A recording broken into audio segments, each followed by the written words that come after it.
વલસાડની વાપી મહાનગરપાલિકાને પણ આજે તેના પ્રથમ મેયર, ડેપ્યુટી મેયર અને સ્ટેન્ડિંગ કમિટીના ચેરમેન મળશે. વાપી મનપાના ચૂંટાયેલા નવા કોર્પોરેટરોની આજે પ્રથમ સામાન્ય સભા યોજાશે, જેમાં આ હોદ્દેદારોની ચૂંટણી પ્રક્રિયા હાથ ધરાશે.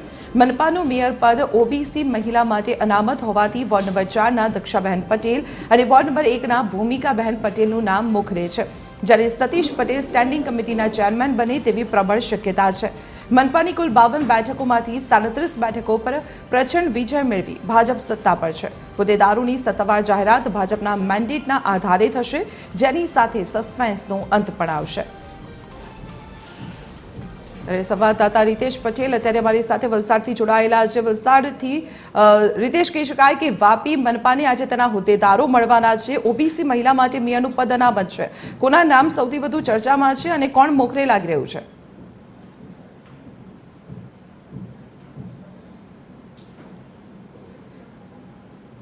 દીપાલી, વાપી મહાનગરપાલિકાના ચૂંટણીના પરિણામો બાદ લાંબા સમયથી ચર્ચા ચાલી રહી હતી કે વાપી મહાનગરપાલિકાને પ્રથમ મેયર કોણ મળશે, ત્યારે આજે આ આતુરતાનો અંત આવવાનો છે. મહત્વપૂર્ણ છે કે ચૂંટણીના પરિણામો બાદ આજે ચૂંટાયેલા કોર્પોરેટરોની આજે પ્રથમ સામાન્ય સભા યોજાશે અને આ સામાન્ય સભામાં mayor, deputy mayor, standing committee chairman સહિતના 5 મહત્વના જે પદો છે તેમના નામોની જાહેરાત કરવામાં આવશે. ઉલ્લેખનીય છે કે વાપી મહાનગરપાલિકાના કુલ 52 વોર્ડની 37 બેઠકો પર ભાજપ પૂર્ણ બહુમતીથી સત્તા પર આવ્યું છે અને એટલે કહી શકાય કે ચોક્કસથી ભાજપના જ મેયર અને ડેપ્યુટી મેયર બનશે. ત્યારે આજે ખાસ કરીને આ જે સામાન્ય સભા યોજાવાની છે, આ સામાન્ય સભામાં તમામ જે હોદ્દેદારો છે તેમના નામોની જાહેરાત કરવામાં આવશે.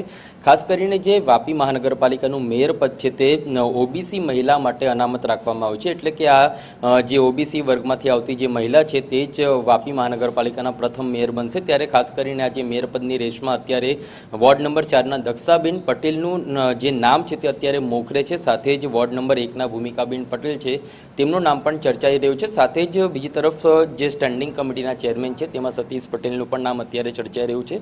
આમ જે ત્રણેક જે નામો છે તે આંખે ઉભરીને આવી રહ્યા છે અને તેમના નામો ચર્ચામાં છે. જોકે આજે ત્યારે સામાન્ય સભા મળશે ત્યારે ભાજપ દ્વારા જે હોદ્દેદારોના નામોના મેન્ડેટ જાહેર થશે તેમના નામોની જાહેરાત કરવામાં આવશે. ત્યારે ટૂંક જ સમયમાં આજે વાપી મનપાને નવા મેયર મળશે. જી રીતેશ, આભાર માહિતી આપવા બદલ. તો વાપી મનપાને પણ આજે તેના પદાધિકારીઓ મળી જવાના છે. ચેરમેન સહિત જે પદાધિકારીઓની નામની જાહેરાત સામાન્ય સભા આજે મળશે ત્યારબાદ કરવામાં આવશે.